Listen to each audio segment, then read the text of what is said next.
یہ ایک بڑا اہم سوال ہے کہ شادی کے بعد میاں بیوی چند دن اکٹھے رہے، اس کے بعد خاوند دوسرے علاقے میں چلا گیا، فار ایگزامپل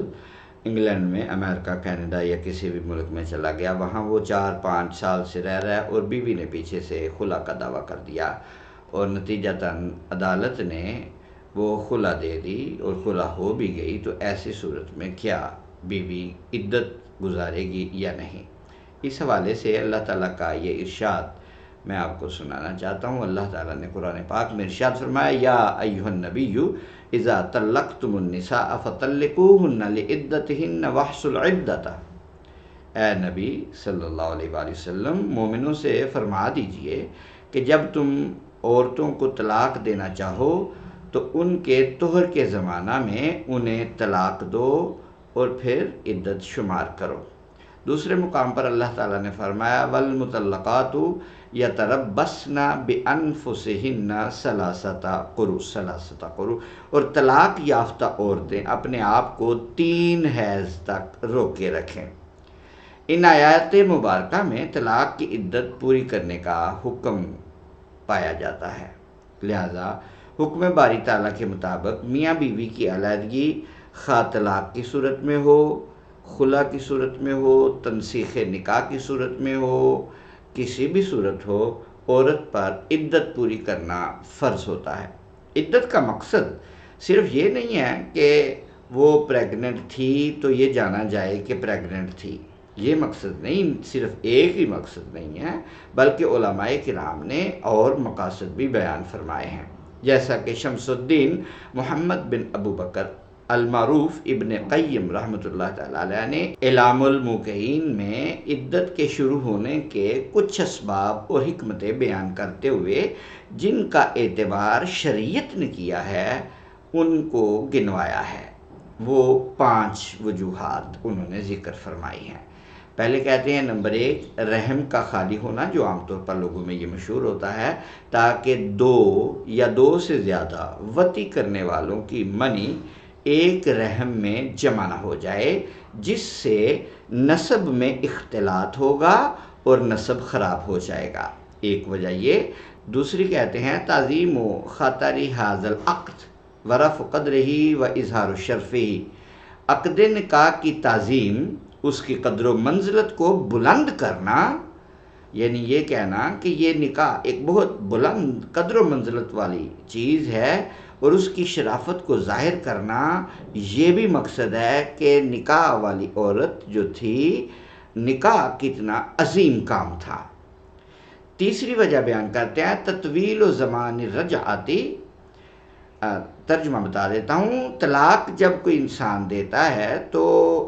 غصے میں دیتا ہے، یا کچھ معاملات ایسے ہوتے ہیں جس کے نتیجے میں اسے یہ خیال آتا ہے کہ مجھے اب اپنی بیوی کے پاس رجوع کر لینا چاہیے، اس کو ندامت ہوتی ہے اور وہ رجوع کرنا چاہتا ہے، لہذا عدت کا متعین کرنا اس لیے لازم کیا گیا ہے کہ ہو سکتا ہے کہ عورت کے لیے اس کے جذبات پھر اچھے ہو جائیں اور وہ اپنی عورت کے پاس واپس آنا چاہے، اس لیے اس کو اتنا زمانہ ملنا ضروری ہے جس میں اس کے لیے یہ رجوع کر لینا ممکن ہو۔ چوتھے کہتے ہیں قضاء حق الزوج و اظہار تأثیر فقدرہ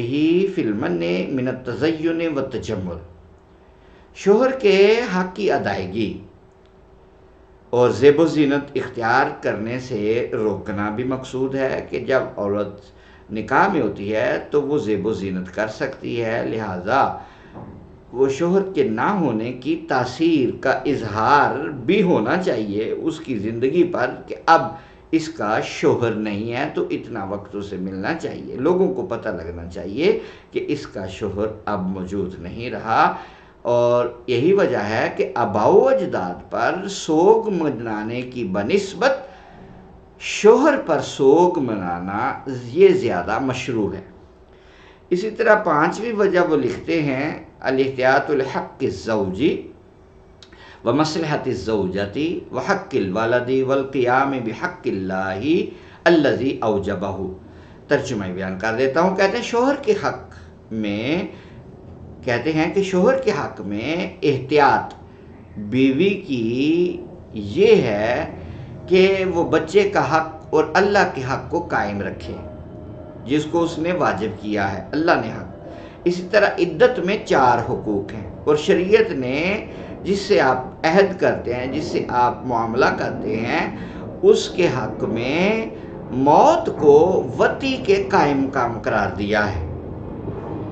یعنی موت از ایکول ٹو وطی، انٹرکورس۔ لہذا عدت کا مقصد محض رحم کا، پیٹ کا خالی ہونا نہیں ہے، بلکہ تو یہ بہت سارے مقاصد میں سے ایک مقصد ہے اور ایک حکمت ہے۔ یہ ابن القیم رحمۃ اللہ علیہ نے اعلام الموقعین عن رب العالمین، اس کی جلد نمبر 2 صفحہ نمبر 85 پر اس کا ذکر فرمایا ہے۔ یہ بیروت کی چھپی ہے، دارالجبل۔ تو ان تصریحات سے یہ بات معلوم ہوئی کہ طلاق ہو، خلا ہو، تنسیخ نکاح ہو، اس کے بعد چاہے عورت ایک دوسرے علاقے میں رہ رہی ہو اور مرد ایک دوسرے علاقے میں رہ رہا ہو، عورت پر عدت کو پورا کرنا یہ فرض ہے، خواہ وہ دوسرے علاقے میں عرصہ دراز سے رہ رہے ہوں۔ لہذا خلا کے بعد اس عورت پر عدت کا پورا کرنا یہ فرض ہے۔ واللہ ورسولہ اعلم بالصواب۔ السلام علیکم ورحمۃ اللہ۔